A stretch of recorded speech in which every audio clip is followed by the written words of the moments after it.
ఈ రోజు దాంట్లో 40 సీట్లు తీన్మార్ మల్లన్న 46 కాన్స్టిట్యున్సీలలో ప్రచారం చేస్తే 40 సీట్లు గెలిపించగలిగిండు తీన్మార్ మల్లన్న. తీన్మార్ మల్లన్న అనే వ్యక్తి సాదాసీదా మనిషి ఏం కాదు. అతను అంటే బీఆర్ఎస్ పార్టీలో ఒక ఉలుకు తెప్పించినటువంటి వ్యక్తి తీన్మార్ మల్లన్న.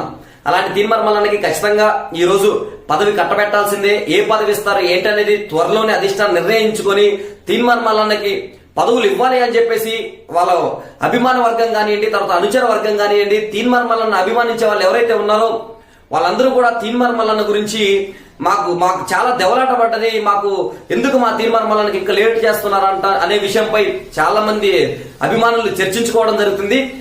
దయచేసి అధిష్టానం కూడా ఆలోచించి తీన్మార్ మల్లన్నకి ఏ పదవి ఇస్తున్నాము ఏంటనేది ఒక క్లారిటీకి రావాల్సిందిగా చాలా మంది కోరుతున్నారు.